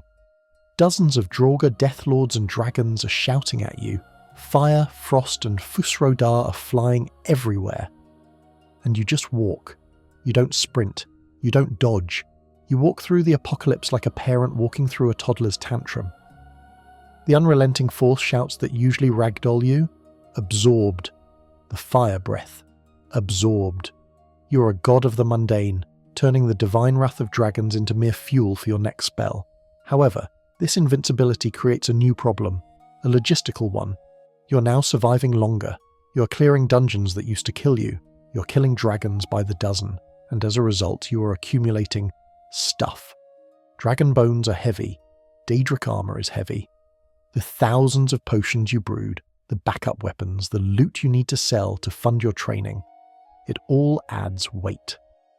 And on legendary difficulty, stamina management is critical for sprinting and power attacks. You cannot afford to waste stamina points on carry weight when you need them for health. You find yourself constantly over-encumbered, doing the slow walk of shame back to Whiterun, dropping valuable loot just to move. It breaks the pacing. It ruins the immersion. You are the Slayer of Alduin, the master of the Arcane, and you are defeated by a pile of Dwemer scrap metal. You need to ignore gravity. You need to make the armor you wear, the heavy protective shell that keeps you alive, feel like silk. You need to look at the heavy armor tree, not for defense, but for freedom. You need the conditioning perk. We have built a fortress. We have the staggering offense of a mage, the silent lethality of an assassin, and the magical void of the Atronach. We're capable of standing in the centre of a dragon's fire breath and laughing. But there is one enemy that no amount of spell absorption or armor rating can defeat. It is the silent killer of fun. It is the enemy that turns the Dragonborn from a mythical hero into a sluggish, panting pack mule. I am talking, of course, about encumbrance. On a legendary playthrough, economy is everything. You need gold. You need mountains of it to pay for skill training, because leveling skills like restoration naturally takes an eternity, to buy ingredients and to purchase houses for storage. This means you become a hoarder. Every dwarven strut, every ebony axe, and every single dragon bone you find represents a training session with a master. You cannot afford to leave loot on the floor, but heavy armor, the very thing keeping you alive against those one-shot kill cams, is heavy. A full set of Daedric armor weighs upwards of 50 units. Add a shield, a weapon, and your potions, and half your inventory space is gone before you even pick up a sweet roll. You kill a dragon, loot the bones and scales, which weigh a ton, and suddenly you hear that dreaded sound effect. The screen tells you you're carrying too much to be able to run. You're stranded in the middle of the Pale, walking at the speed of a glacier, with a long trek back to Whiterun ahead of you. It is soul-crushing. The solution to this logistical nightmare is found at heavy armor level 70. It is the conditioning perk. The text is liberating. Heavy armor weighs nothing and doesn't slow you down when worn. Read that again. Nothing. When you take this perk, the 50+ pounds of Daedric plate you are wearing vanish from the math. Your carry weight limit suddenly frees up by a massive margin. It is effectively a backpack upgrade that also happens to be made of demon blood and ebony. But the second part of the perk is equally vital. It doesn't slow you down. Normally, heavy armor applies a movement speed penalty. You run slower, you sprint shorter distances. You're a tank, and you move like one. With conditioning, you move with the speed and grace of a thief in leather, but with the protection of a bunker. You can sprint alongside horses, you can kite enemies, you can chase down fleeing archers. This perk is the moment the juggernaut fantasy truly clicks. You aren't just a wall anymore, you are a runaway train. For those struggling to reach level 70 to unlock this nirvana, there is a core in-game fact that serves as a temporary substitute, the Steed Stone. Located northwest of Solitude, this standing stone grants the same weightless effect as conditioning plus an extra 100 carry weight. Many legendary players rush here immediately after Helgen. However, relying on the Steed Stone occupies your standing stone slot, preventing you from using the Atronach Stone for magic immunity, or the Lord Stone for armor. The goal is to internalize the power through the conditioning perk, so you can free up that stone slot for combat stats. The lore behind this perk is fascinatingly physical. It isn't magic. It is pure, callous-hardening discipline. In the skill book Holgerd's Tale, an obscure lore tidbit, a warrior named Hrolfdir is described as having worn his armour so constantly that he essentially tanned inside it. The book suggests that true mastery of heavy armour isn't about strength, it's about familiarity. It's about the armour becoming a second skin, moving where you move, the weight distributing so perfectly across your frame that the mind ceases to register it. Conditioning is the ludonarrative expression of this mastery. The Dragonborn has worn the steel for so long that the steel has forgotten it is heavy. This brings us to one of the oldest and most passionate community debates: heavy armour versus light armour. The light armour camp argues that their tree is superior because of the Windwalker perk, stamina regeneration, and the fact that with smithing, light armour can also reach the physical damage reduction cap of 80%, 567 armour rating. They ask, why wear heavy armour if glass or dragon scale offers the same protection for less weight? The heavy armour defenders, the legendary survivalists, point to conditioning. They argue that once conditioning is taken, the weight disadvantage of heavy armour is deleted. You're now wearing armour that weighs 0, just like the light armour users, but you didn't have to spend as many perks or craft as many potions to hit the armour cap. Furthermore, heavy armour offers better protection in the early to mid-game, which is the most dangerous phase of a legendary run. A bandit with a steel warhammer in Bleak Fool's Barrow doesn't care about your late-game potential. He cares that you're wearing leather now and he can one-shot you. Heavy armour saves you when you are weak. Conditioning rewards you when you are strong. There is also a hidden mechanic that conditioning assists with: full damage. In Skyrim, full damage is calculated partly based on your weight. If you are weightless due to the perk, You can survive falls that might otherwise shatter your ankles, though don't try jumping off High Hrothgar. The psychological shift this perk provides is immense. You stop looking at dungeons as survival horror experiences and start looking at them as shopping sprees. You walk into a Dwemer ruin not just to kill the Centurion, but to strip the place bare. You take the Dwemer cogs, you take the solid metal plates, you take the Faelmer ears. You are a vacuum cleaner of value. It also allows for a more versatile combat style. Because sprinting costs stamina, and heavier armour usually drains stamina faster while sprinting, conditioning indirectly buffs your stamina management. You can sprint shield charge more often. You can power attack more often because you aren't wasting energy just moving your legs. Imagine the Dragonborn, clad in a terrifying visage of dragonplate armour, sprinting across the tundra of Whiterun. A pack of wolves gives chase, but they cannot catch up. You are a metal blur. You reach the gates of the city, the guards staring in awe as this walking tank vaults over the railing and sprints up the steps to Dragon's Reach without breaking a sweat. It is the ultimate flex. But now we have a problem. We are invincible to magic, Atronach. We are invincible to physical damage, armor cap plus blocking. We can carry the world on our backs, conditioning. We are a fortress, but fortresses are lonely. On legendary difficulty, sometimes one sword isn't enough. Sometimes, even with all your power, the sheer number of enemies, a necromancer with 20 risen skeletons, or a vampire nest with thralls, can overwhelm your action economy. You can't be everywhere at once. You need backup. But you don't want a bumbling follower like Sven who sets off traps. You want a professional. You want someone who kills without question, doesn't need to be healed, and disappears when the job is done. You need to outsource the violence. You need to look at the Conjuration tree, and the perk that turns you from a solo act into a squad leader. The Dragonborn is now a mobile fortress, unburdened by weight and immune to magic. But even a fortress can be besieged. On legendary difficulty, the sheer mathematics of enemy density can still overwhelm a solo adventurer. You might be able to tank a bandit chief, but can you tank him while 3 cryomancers slow you down and an archer turns your knees into pincushions? The concept of action economy, the number of actions your side can take versus the enemy side, is the one battleground where a solo player is always losing. You have 2 hands, they have 20. To equalize this disparity, you need to stop thinking like a warrior and start thinking like a general. You need to outsource the labor of dying. You need to turn the Dragonborn from a participant into a spectator. You need the pinnacle of the Conjuration tree, the level 100 perk, Twin Souls. This perk is the force multiplier that breaks the late-game stalemates. Its text is concise. You can have 2 Atronachs or reanimated zombies. Mathematically, this is a 100% increase in your squad size. In practice, it is the difference between a distraction and an army. 1 summon can draw aggro, buying you time to heal. 2 summons can hold a frontline, flank enemies, and actually clear a room without you lifting a finger. You're no longer fighting against the odds, you're bringing your own odds with you. The path to this perk is paved with the souls of the departed. It is a core in-game fact that the fastest, albeit grimmest, way to level Conjuration to 100 involves finding a dead body, any body will do, and repeatedly casting Soul Trap on it. For hours. The game registers the spell as successful even if the target is already dead, granting experience for every cast.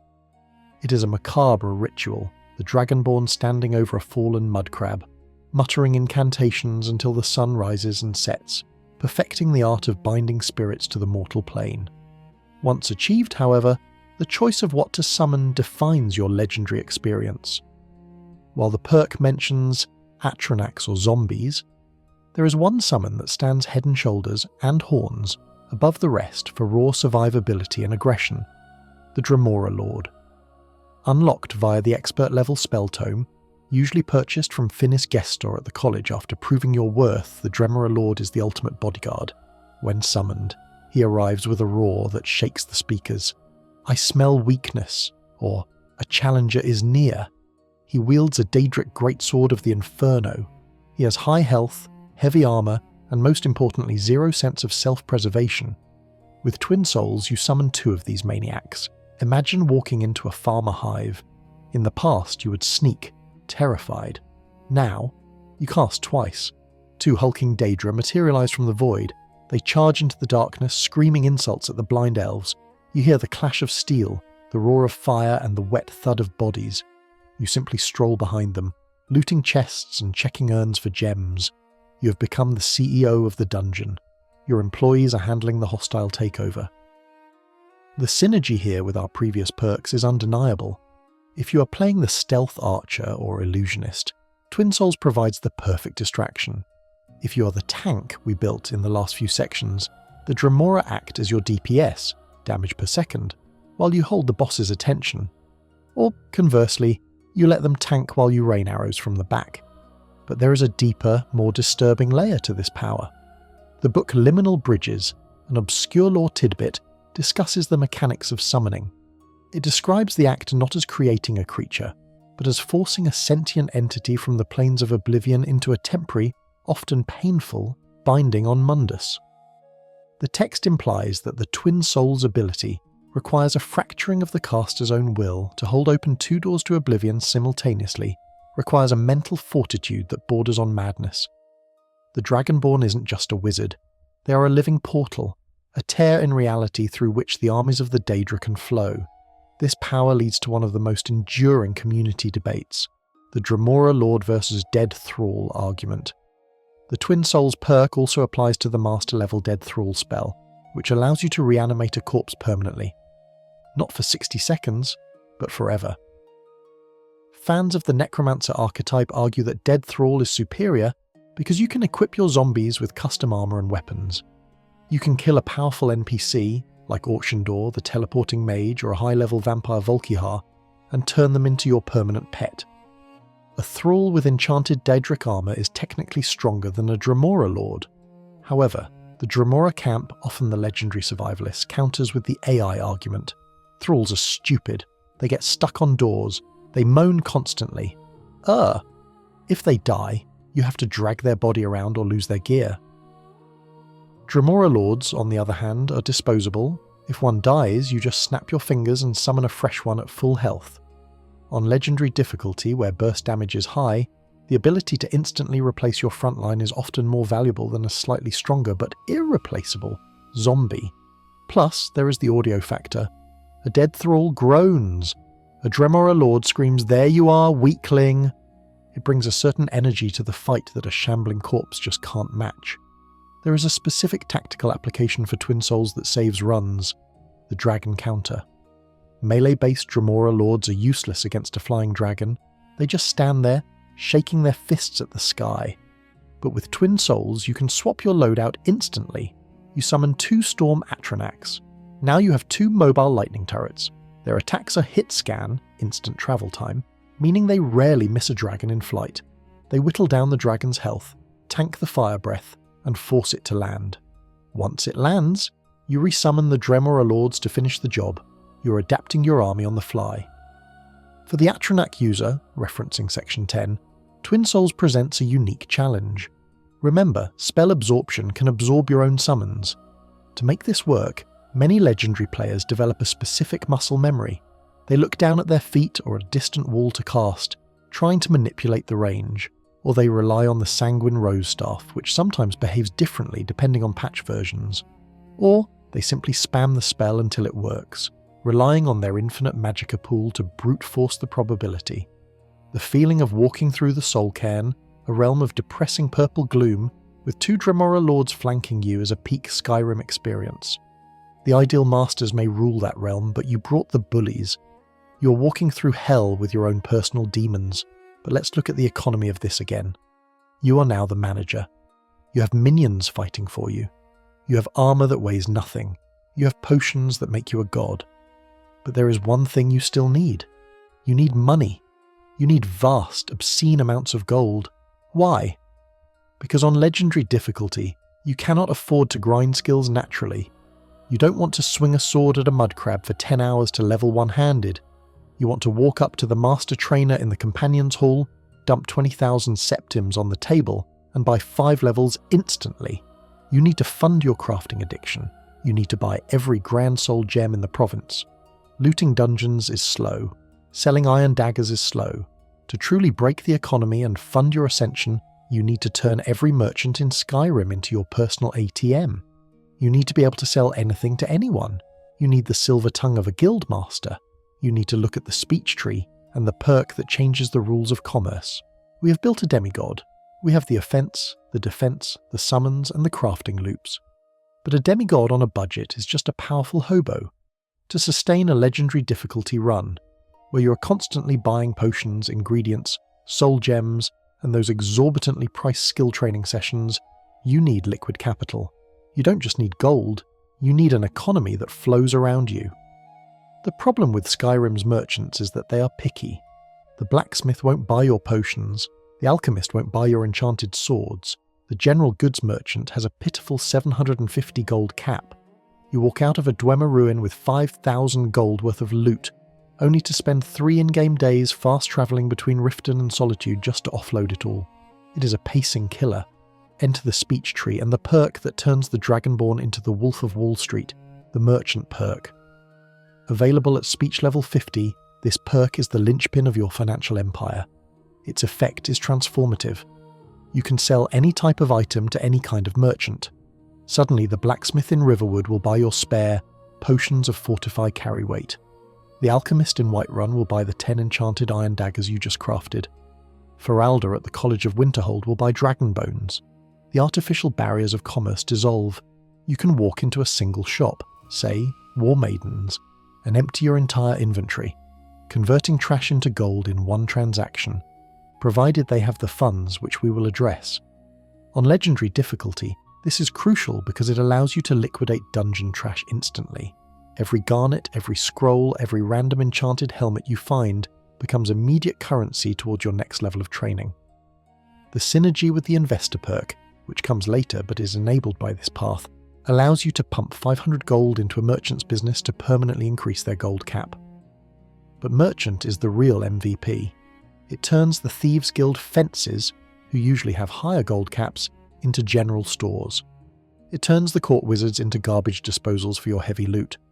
Gaining speech experience is notoriously slow if done naturally. Most players just sell things one by one.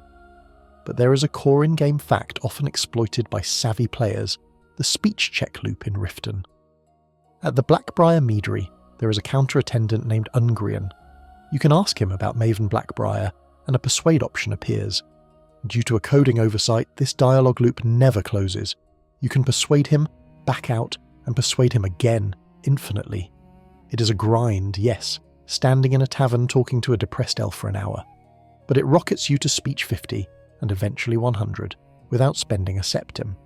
The lore of the speech skill often goes unnoticed, overshadowed by shouts and spells. But in the book, The Buying Game, an obscure lore tidbit, the author theorizes that high-level mercantile skill is a form of minor illusion magic. It suggests that the merchant isn't just buying your goods because they need them, they are buying them because your voice, your presence, and your confidence compel them to believe the transaction is favourable. The merchant perk represents this charm breaking down the logical barriers of their profession. You're convincing a blacksmith that, yes, he does need 3 dozen potions of stamina, and he should pay top dollar for them. This perk also solves the alchemy profit problem we discussed in section 6. Remember those potions worth thousands of gold? Without the merchant perk, almost nobody can afford to buy them, and even if they could, you can't sell potions to a blacksmith who has the money from selling you ebony ingots. With merchant, you can buy 3,000 gold worth of ore from Adriana Venici, and then pay for it by handing her a single, murky vial of poison. You're trading a bottle of gross fluid for the rarest metals on Nirn. It feels like a scam, and it feels wonderful. However, the speech tree is often the subject of a community debate. Is speech useless in the late game? Detractors argue that once you have 100,000 gold, money becomes meaningless. There is nothing left to buy. Therefore, spending perks in speech is a waste of precious points that could go into damage or health. They argue that you can just wait 48 hours for merchant inventories to reset if you really need to sell things. But the legendary defenders argue that time is money. Waiting 48 hours breaks immersion and wastes real-world time. Furthermore, on legendary you never have enough money until you have maxed every skill via trainers. Leveling from 89 to 90 in a skill like Destruction costs thousands of gold. Multiply that by every skill tree and you need millions. The merchant perk is the engine that funds the pay-to-win strategy of buying skill levels instead of grinding them. It allows you to pivot your build in the late game, deciding suddenly that you want to be a two-handed warrior, and buying the training to make it viable instantly. Visually, this perk changes how you interact with cities. You no longer run a merchant loop visiting 5 different stores. You pick a favourite. Maybe it's Belethor, despite his sleazy attitude, or maybe it's the Khajiit caravans. You develop a rapport. You become their single supplier of everything from Daedric artifacts to butterfly wings. There is also a hidden benefit: weight management. Because you can sell anything to anyone, you are never stuck carrying 50 pounds of dragon bones because you couldn't find a general merchant. You sell them to the first vendor you see, even the innkeeper, and you are light again. It keeps the adventure moving, so your pockets are full of gold, your bank account is overflowing, you can buy anything. But there is one resource that gold cannot buy during a fight. There is one bar on your screen that determines whether you can sprint away from a giant or power bash a dragon. Stamina. We have conditioning to help with sprinting, but combat drains stamina fast. Power attacks drain it. Shield charging drains it. When that green bar hits 0, you are sluggish, vulnerable, and unable to stagger enemies. You need a way to refill your lungs instantly, without chugging 50 potions. You need to look back at the restoration tree, at a perk that fundamentally changes the utility of healing spells. The green bar. It sits quietly in the bottom right corner of your screen, often ignored until the moment it betrays you. You're sprinting away from a snowy saber cat, the wind howling in your ears, your armour clanking rhythmically. Suddenly the panting starts, the camera wobbles, you slow to a jog, then a walk. You mash the sprint button, but the Dragonborn just wheezes. The cat pounces. You try to raise your shield for a bash, but you don't have the energy. You are dead. On legendary difficulty, stamina is not just a resource for running, it is the currency of survival. It buys you distance. It buys you the ability to stagger enemies with a power attack. It buys you the shield charge we discussed earlier. When the green bar is empty, you're effectively paralysed. You're a tank with no gas. The solution to this cardio problem is found, surprisingly, back in the school of flashing yellow lights. It is the level 40 restoration perk, Respite. The text is deceptively simple. Healing spells also restore stamina. At first glance, this looks like a convenience perk. Oh, nice. I get a little pep in my step when I heal. But in practice, Respite fundamentally alters the physics of the Dragonborn's movement. It turns every healing spell into a shot of pure adrenaline. Consider the basic spell Fast Healing. For a paltry magicka cost, it restores 50 health. With Respite, it also restores 50 stamina. Since you rarely need a full stamina bar to perform an action, you only need 1 point of stamina to initiate a power attack or a sprint. This perk grants you infinite agency. You can sprint across the entire map of Skyrim without stopping. You hold the sprint button until the bar is dry. You cast Fast Healing once. Even if your health is full, the game allows it. Your stamina shoots up. You keep sprinting. You become a marathon runner with a magic bypass. You can outrun bears. You can outrun dragons. You can kite a giant from Markarth to Riften if you really wanted to. In combat, this is even more critical. Legendary enemies have massive health pools. Standing there and trading light attacks is a losing game because their damage output dwarfs yours. You need to control them. You need to bash them with your shield or power attack them to break their block. Both of these actions devour stamina. Without Respite, you get maybe 3 power attacks before you are exhausted. With Respite, the loop becomes power attack, fast healing, left hand, power attack. You can keep a bandit chief in a permanent state of stagger, hammering him into the dirt, refilling your own tank in between swings. You never have to stop the aggression. This synergy is particularly broken when combined with the conditioning perk, section 11, and the Atronach absorption, section 10. If a dragon breathes fire on you, the Atronach perk absorbs the magic, refilling your magicka. You then use that magicka to cast a healing spell, which, thanks to Respite, refills your stamina. The dragon's attack has effectively refilled your entire stat sheet. You're converting enemy aggression into your own kinetic energy. The lore behind this interaction touches on the very nature of restoration magic in the Elder Scrolls universe. In the skill book, The Four Suitors of Benita, an obscure lore tidbit, a master restoration mage engages in a physical duel. While his opponents rely on strength and speed, he uses his magic to artificially refresh his muscles, outlasting them simply because he refuses to tire. The text implies that restoration is not just knitting flesh, it is the revitalization of the animus, the life force that drives the body. It scrubs the lactic acid from the muscles and floods the system with magical vigor. Respite is the gameplay manifestation of this concept. You're using magic to cheat biology. However, relying on respite brings us to a famous community debate, the vegetable soup contention. Veterans of legendary difficulty know the power of soup, cooking. Vegetable soup, requiring cabbage, potato, leek and tomato, grants a buff that restores 1 point of health and 1 point of stamina per second for 720 minutes. Because the game engine only requires 1 stamina to perform a power attack, this soup effectively allows for infinite power attacks, as you regenerate that single required point instantly. The soup team argues that Respite is a waste of a perk point and magicka. Why cast a spell when you can just drink a soup and hold the attack button for 12 minutes? It's passive, it's cheap, and it frees up your left hand for a weapon or shield. The Respite team counters with mobility. Vegetable soup regenerates stamina too slowly to allow for infinite sprinting. It allows for fighting, yes, but not for fleeing. And on legendary difficulty, the ability to bravely run away is often more valuable than the ability to attack. Furthermore, Respite provides a burst of stamina. If you are staggering from a blow and need to shield charge immediately, waiting for the soup to tick up is too slow. Close Wounds gives you a full tank now. Additionally, Respite feels more heroic. Pausing the game to drink 15 soups feels like an exploit. Casting a holy spell to catch your breath feels like a paladin tapping into divine grace. It fits the spell sword or battlemage aesthetic perfectly. This perk also solves the eagle eye problem for archers. Zooming in with a bow drains stamina rapidly. If you're trying to snipe a moving target, you often run out of breath before you line up the shot. With Respite, you can hold the zoom, cast a quick heal with your offhand, and keep aiming. You become the sniper who never needs to exhale. Visually, the Respite playstyle is frantic. Your hands are constantly glowing. You're weaving spells in between sword swings. It creates a rhythm to combat that is distinct from the hold, block and wait style of the pure warrior.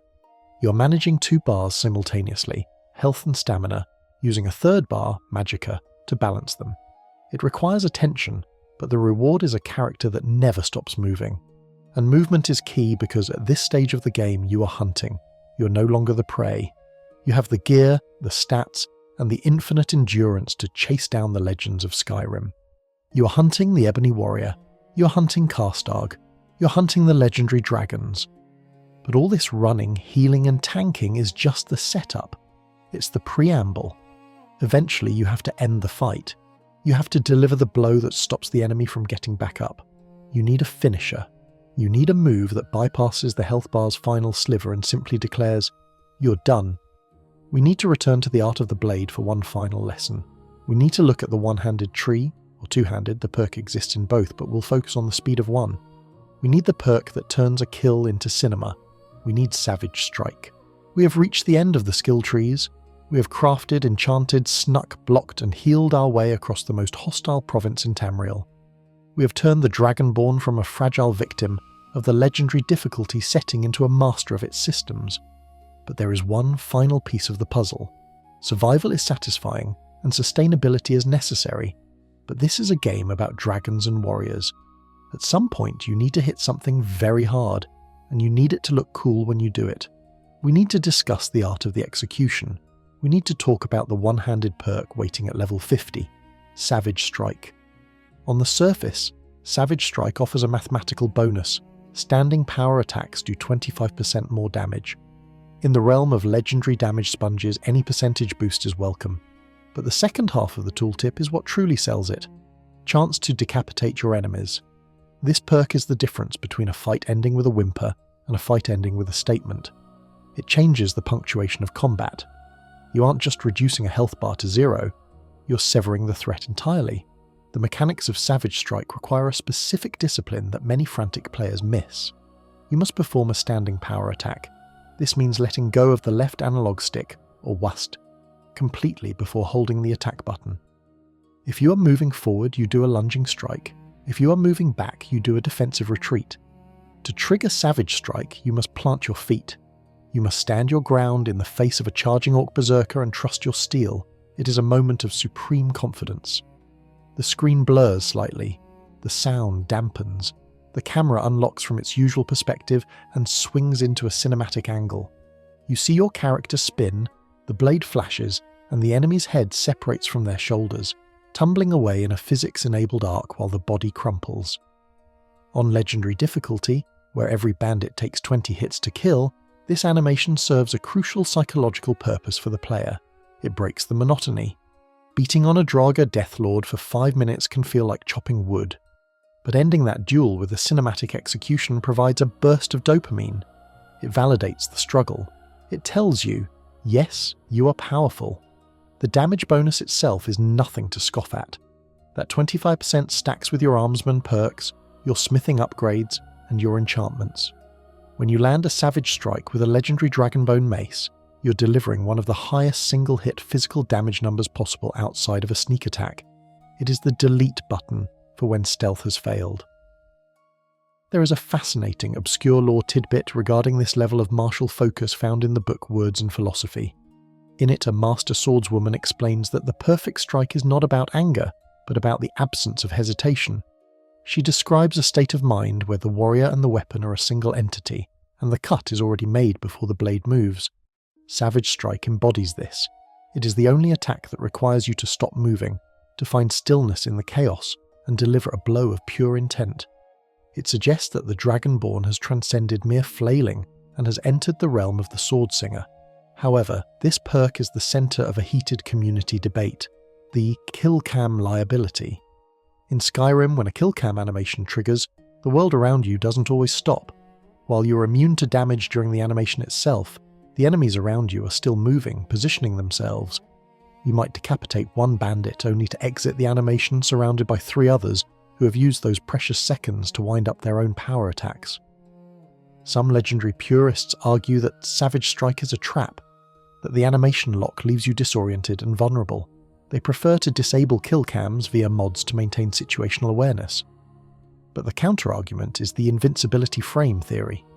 Clever players use the Savage Strike animation as a breather. For the 3 seconds the animation plays, you are safe. You can't be hit. You can use that time to assess the room, plan your next move, or simply enjoy the fact that for a brief moment, you are the director of this movie, not the victim. The visual feedback of Savage Strike varies wildly depending on the weapon. With a sword, it is clean, a precise cut. With a mace or warhammer, if taking the two-handed equivalent devastating blow, it is brutal, a crush that defies anatomy. But with an axe, specifically the jagged Nordic or Daedric axes, it feels visceral. It connects the player to the primal nature of Skyrim. You're not a knight in shining armour, you're a Nord in the frozen waste putting down a threat. This perk also serves as the final answer to the regenerating enemy problem. Some enemies, like trolls or spriggans, regenerate health rapidly. If you pause your attacks, they undo your progress. A Savage Strike power attack deals enough burst damage to overwhelm that regeneration in a single frame, often bypassing the last 10% of their health entirely to trigger the execution. It prevents the frustration of watching a troll's health bar creep back up. The journey to this point has been long. We started as a prisoner in rags, dying to a single arrow. We learned to stagger with destruction. We learned to break the game with alchemy and enchanting.